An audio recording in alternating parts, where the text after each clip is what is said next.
السلام عليكم ورحمة الله وبركاته. الحمد لله وحده والصلاة والسلام على من لا نبي بعده.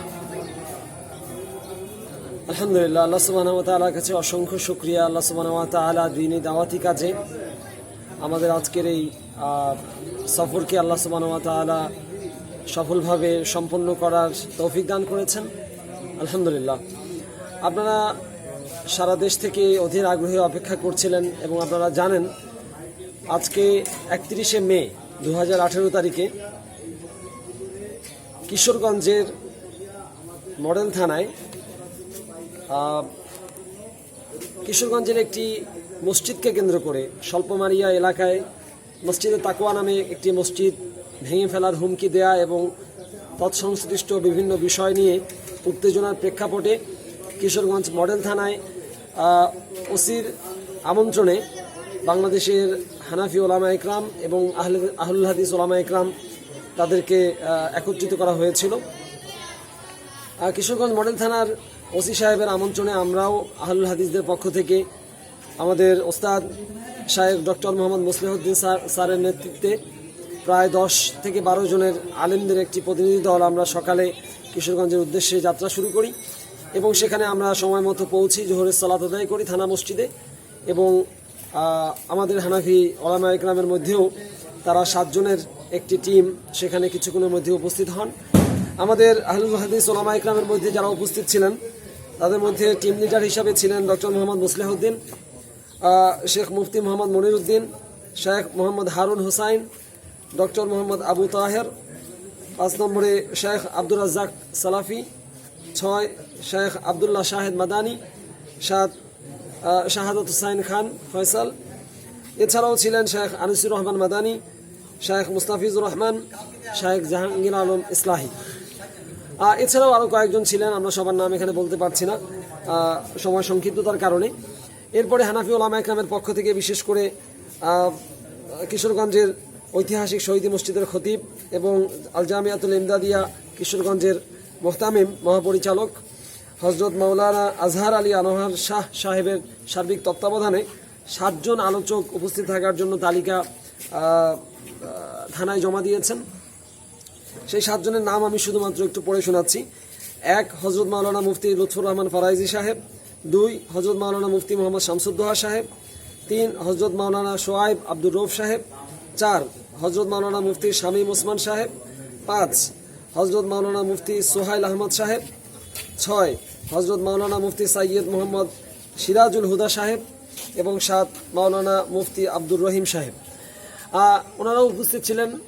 আমরা উপস্থিত হওয়ার পরে দুপুর নাগাদ থানার যিনি তদন্ত ইনচার্জ ছিলেন ওসি, তিনি আমাদেরকে বললেন, সবাইকে বললেন যে আজকে মূল যিনি ওসি দায়িত্বশীল তিনি না থাকায় এবং সার্বিক পরিস্থিতি উত্তেজনাকর হওয়ায় এবং বিভিন্ন কারণে বিভিন্ন প্রেক্ষাপটে আজকের যে বাহাস হওয়ার কথা ছিল, আলোচনা হওয়ার কথা ছিল, সেটা হবে না।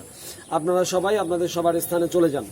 এভাবে করে আমাদেরকে ঘোষণা দেওয়ার পরে বাইরে আমাদের কিছু ভাইয়েরা উত্তেজনা অবস্থায় বিভিন্ন ধরনের স্লোগান দিয়েছেন এবং কয়েকশো মানুষ সেখানে ভিড় করেছিলেন। আমরা থানার মধ্যে ছিলাম অনেকক্ষণ। তারপরে আল্লাহ সুবহানাহু ওয়া তাআলা আমাদের জন্য সহজ করে দিয়েছেন।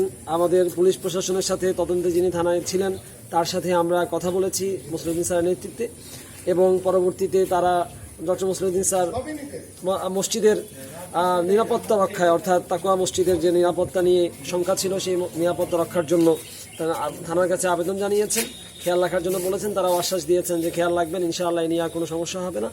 এভাবে করে আমরা কথা বলে সর্বশেষে তাদের কাছ থেকে বিদায় নিয়ে তারপরে চলে এসেছি। আসার সময়ও আমাদের কিছু ভাইয়েরা আমাদের গাড়িতে আঘাত করে বিদায় অভিবাদন জানিয়েছেন। আমরা তাদেরকে মুচকি হাসি দিয়ে অভিবাদন জানিয়েছি। আমরা আসলে মূলত ঐক্যের বাণী নিয়েই সেখানে গিয়েছিলাম। আমাদের ওস্তাদ ডক্টর মুসলিহউদ্দিন স্যার ওখানে যাওয়ার পরেও কয়েকজনের সাথে প্রাথমিক কথা হয়েছে, যে 7 জন হানাফি ওলামা ইকরামের নাম বললাম তাদের কয়েকজনের সাথে ব্যক্তিগত কথায়ও তিনি বলেছেন যে আমরা ঐক্যের কথা নিয়ে এসেছি। আসলে আমরা এই বিষয়গুলো নিয়ে মারামারি, কাটাকাটি, ফিতনা ফাসাদ, একে অপরের প্রতি গালিগালাজ এগুলো কখনোই আমরা করতে চাই না। আল্লাহ সুবহানাহু ওয়া তাআলা যেন আমাদের মধ্যে মিল মুহাব্বত তৈরি করে দেন এবং আমরা সবাই দোয়া করি আল্লাহ সুবহানাহু ওয়া তাআলা যেন আমাদের তাওহীদ এবং সুন্নাহর পক্ষে সবাইকে ঐক্যবদ্ধ করে দেন। যেখানে খ্রিস্টান, ইহুদিরা আমাদের বিপক্ষে কাজ করে যাচ্ছে সারা দেশে, সারা দুনিয়ায়, সেখানে আমরা যদি মুসলিম ভাইয়েরা এভাবে ঘাতৃঘাতী দ্বন্দ্বে লিপ্ত হই তাহলে পরে আমরা বেশি দূর আগাতে পারবো না। সার্বিকভাবে আমরা মোটামুটি এই বিষয়গুলো নিয়ে অনেকের সাথে কথা বলেছি, কিন্তু সার্বিকভাবে কোনো বাহাস সেখানে অনুষ্ঠিত হয়নি এবং নির্দিষ্ট কোনো ডেটও পরবর্তীতে দেওয়া হয়নি। আপাতত ওইভাবেই আমাদেরকে সবাইকে স্থগিত করা হয়েছে, এভাবেই বিদায় দেওয়া হয়েছে। আমরা এই নিয়ে যেন কোনো ধরনের ভাইরাল, কোনো ধরনের মিথ্যাচার, কোনো ধরনের অপপ্রচার আমরা না করি, উভয় পক্ষ প্রতি আমরা অনুরোধ জানাচ্ছি। আল্লাহ সুবহানাহু ওয়া তাআলা আমাদের সবাইকে তাওহীদ এবং সুন্নাহর পক্ষে ঐক্যবদ্ধ হওয়ার তৌফিক দান করুন, আমিন। জাযাকুমুল্লাহু খাইরান, আল্লাহু বারিক ফিকুম। বিশেষভাবে একটা বিষয় না বললেই না, আমাদের আহলুল হাদিস উলামা ইকরামের মধ্যে এখানে বাংলাদেশ জমিয়তে আহলে হাদিসের এবং বাংলাদেশ আহলে হাদিস আন্দোলনের, বাংলাদেশ আহলে হাদিস জামায়াতের, আহলে হাদিস তাবলীগ ইসলামের 4টি মূল সংগঠনের শীর্ষস্থানীয় নেতৃবৃন্দ আজকের এই কিশোরগঞ্জের বাহাস উপলক্ষে আমরা একত্রিত হয়েছিলাম। আমি তাদের নামগুলো আপনাদের একটু আগেই পড়ে শুনিয়েছি। আহলুল হাদিসরাও আলহামদুলিল্লাহ ঐক্যবদ্ধভাবে কোরআন এবং সুন্নাহর যেখানে বাধা আসে কোরআন এবং সুন্নাহ মানার ক্ষেত্রে, সেখানে তারা ঐক্যবদ্ধভাবে অংশগ্রহণ করেন এবং মুসলিম উম্মাহর ঐক্যের জন্য কাজ করে অতীতেও গিয়েছেন, বর্তমানেও যাচ্ছেন, ভবিষ্যতেও যাবেন।